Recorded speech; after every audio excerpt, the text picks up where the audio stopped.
مولاي صل وسلم دائما ابدا على الرحمن الرحیم.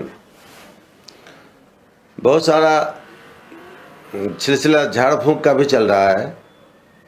تو جھاڑ پھونک کرنا، دم کرنا، اس سب کی شرعی حیثیت کیا ہے؟ تو اس سلسلے میں بخاری شریف جلد 2 میں ایک حدیث ہے، جو لوگ جنت میں بغیر حساب کتاب کے داخل ہوں گے یہ وہ لوگ ہوں گے جو نہ جھاڑ پھونک کریں گے اور نہ جھاڑ پھونک کرائیں گے، وہ صرف اپنے رب پر توکل کریں گے. اور اسی طرح کی ایک حدیث مسلم شریف میں بھی ہے. تو اس سے ثابت ہوا کہ جھاڑ پھونک نہیں کرانا چاہیے، دم نہیں کرانا چاہیے، اللہ پر توکل کرنا چاہیے، صرف اور صرف جھاڑ پھونک نہیں کرنا چاہیے. پھر اس کے بعد صحیح مسلم میں ایک اور حدیث بھی ہے. وہ حدیث اس طرح ہے: عن ابی سعید ان جبریل اتى النبی صلی اللہ تعالی علیہ وسلم فقال یا محمد اشتکیت؟ فقال نعم.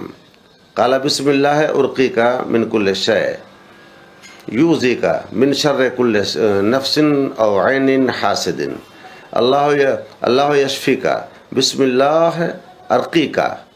یعنی حضرت جبریل امین علیہ الصلاۃ والتسلیم حضور علیہ السلام کی خدمت میں حاضر آئے.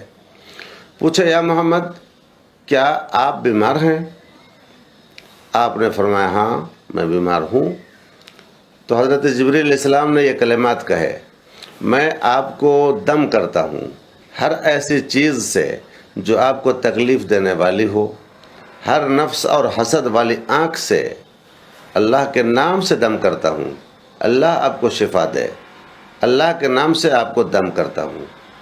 اب یہ حدیث ایسی آ گئی جس میں دم کرنے کا ثبوت ہوا.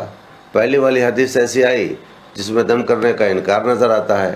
اسی لیے میں بار بار کہا کرتا ہوں کہ جو لوگ وہ حدیث پاک کا اردو ترجمہ دیکھ کر کے اور وہ سمجھتے ہیں کہ ہم عالم ہو گئے یا ہم نے حدیث کو سمجھ لیا، تو وہ نادانی کر رہے ہیں.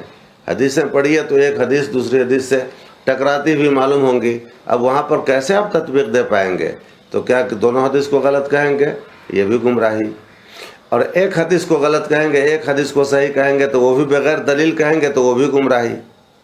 تو وہاں پر پھر ماہر علم والے کی ضرورت پڑے گی، ماہرین فن کی ضرورت پڑے گی، اور وہ بتائیں گے کہ کس حدیث سے کیا مراد ہے. تب جا کر کے دونوں حدیث میں مطابقت ہو پائے گی، موافقت ہو پائے گی، اور دونوں حدیث کا محمل الگ الگ نظر آئے گا. پھر دونوں کا مطلب بالکل صاف و شفاف آپ کو نظر آئے گا، کوئی حدیث غلط نہیں. تو پہلی حدیث جو بخاری شریف کے حوالے سے میں نے پڑھی اس میں دم جھاڑ پھونک کی مناہی نظر آئی، توکل کے خلاف نظر آئی. دوسری حدیث جو میں نے مسلم شریف سے پڑھی ہے اس میں دم کرنے کا ثبوت نظر آیا. تو دونوں حدیث میں تطبیق کیسے ہوگی، مطابقت کیسے ہوگی، اور دونوں حدیث کا کوئی ایسا اچھا محمل کہ دونوں اپنے اپنے محل پہ ٹھیک ہو جائے.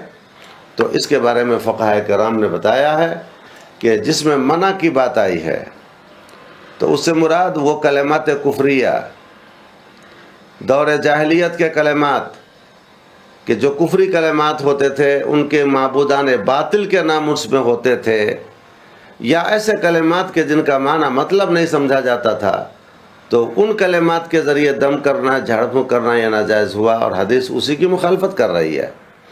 لیکن بعد والی حدیث جو جائز کر رہی ہے تو اس میں وہ اچھے کلمات، قرآنی کلمات یا بزرگان دین کے دیے ہوئے اچھے کلمات، تو ان کلمات کے ذریعے دم کرنے میں، جھاڑ پھونک کرنے میں، یا قرآنی آیات پڑھ کر دم کرنے میں کوئی دقت نہیں.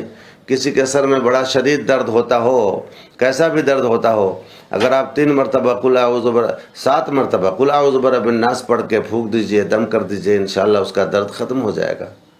قرآن آیات کی یہ تاثیرات ہیں.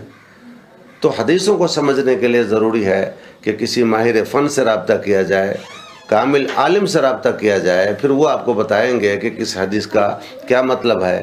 تو آج کل جو نئی نسل آ رہی ہے، سعودی، قطر، دبئی، ملیشیا، کویت، بحرین، دیگر ممالک میں جا کر، اور وہ وہاں سے کچھ حدیث کا اردو ترجمہ پڑھ کے آ جاتے ہیں، یا اپنے پاس ہندی میں ترجمہ رکھتے ہیں بخاری شریف کا، مسلم شریف کا، ترمذی، ابو داؤد، نسائی، ابن ماجہ، مشکات، اور وہ سمجھتے ہیں کہ ہم نے سمجھ لیا.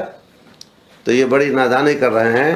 ڈاکٹر کی پڑھائی جب تک کوئی نہ کرے گا تب تک وہ صرف دوا دیکھ کر کے، دوا پر نام دیکھ کر کے وہ کسی بیماری کا علاج نہیں کر سکتا، بیمار کو اچھا نہیں کر سکتا، جب تک کہ کسی ماہر اور کامل ڈاکٹر کے پاس رہ کر کے مشاقی نہ کرے، تجربہ حاصل نہ کرے، تو دوا کی دکان میں بیٹھ جائے مگر پھر بھی وہ علاج نہیں کر پائے گا۔